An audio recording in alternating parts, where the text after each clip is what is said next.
Dans la série Il faut limiter le nombre de restaurants en France, j'ai découvert un nouveau défenseur de cette proposition totalement ridicule portée par Thierry Marx. Il s'appelle Adrien Pedrazzi, il est restaurateur à Agen, mais c'est aussi le président de l'UMI dans le Lot-et-Garonne. Je rappelle, l'UMI, c'est un syndicat de restaurateurs et leur proposition phare pour répondre à la crise de la restauration, c'est de limiter le nombre de restaurants en France.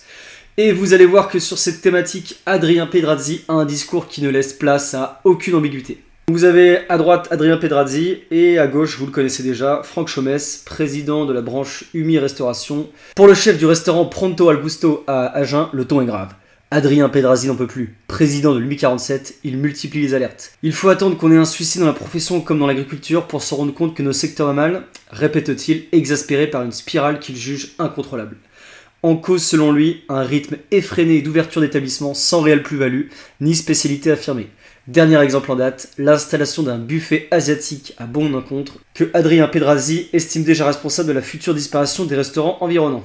On ne mâche pas ses mots, pour moi ce discours est très grave, le gars explique tranquillement qu'il y a des établissements qui ouvrent sans apporter de plus-value, mais par contre ils sont responsables de la fermeture future de leurs concurrents directs. On est sur un niveau de bullshitterie très élevé, si ton buffet à volonté chinois il capte les clients des restos voisins, c'est bien parce qu'il est capable de proposer une offre bien plus intéressante que ses concurrents. Donc toi t'as décidé que ce restaurant n'apporte aucune plus-value, mais c'est pas toi qui décides, c'est le marché. C'est les clients qui décideront d'y aller ou pas. La saturation du marché est palpable à Agen, qui détient déjà le ratio le plus élevé de France en nombre de couverts par habitant. Aujourd'hui ce n'est plus de la cuisine chinoise, c'est la cuisine du monde, mais ce n'est pas forcément ce que les producteurs locaux peuvent soutenir, lâche-t-il. Pour lui, ces projets de restaurants déconnectés de leur territoire mettent à mal un tissu économique fragile, fait de professionnels qui souvent n'ont plus que quelques mois devant eux. Pour la suite, on va passer sur ChatGPT, je lui ai demandé de résumer l'article. Donc on en était sur la concurrence des marchés gourmands. Les produits de marché ambulants attirent une clientèle estivale mais échappent aux mêmes exigences sanitaires que les restaurants, ajoute Pedrazzi. À 37 degrés, ils arrivent avec des glacières. Nous, si on a 1 degré d'écart sur une denrée, c'est sanction. Là, il nous parle des marchés gourmands, les marchés estivaux sur lesquels vous allez tous les étés et sur lesquels maintenant vous pouvez vous restaurer.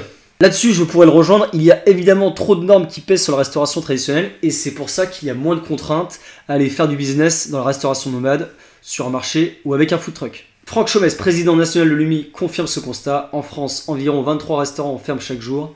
Des restaurateurs témoignent de situations financières désespérées, parfois jusqu'à la perte de leur logement. Une concertation s'est engagée avec le maire d'Agen. Désormais, l'UMI sera consulté pour toute demande de permis de construire liée à la restauration. Bien que ce soit un progrès, Pedrazzi estime que cela reste insuffisant. Donc je disais tout à l'heure que c'était pas à lui de décider, mais bien au marché de dire quel restaurant crée de la valeur ou pas. Eh bien, visiblement, nous avons changé de monde. Est-ce que l'on se rend compte qu'on est en train de donner le pouvoir à un syndicat de réguler un marché? Un syndicat, normalement, ça sert à défendre les intérêts et les droits des membres qu'il représente. Sauf qu'en France, les gars vont être consultés.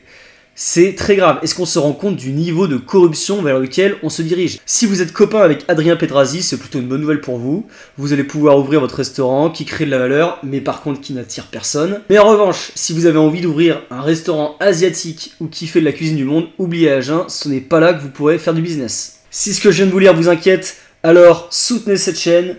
En la soutenant, vous me donnez de la motivation pour continuer ce genre de vidéos. La restauration est en crise, mais on ne peut pas accepter n'importe quelle solution. Je vous dis à très vite.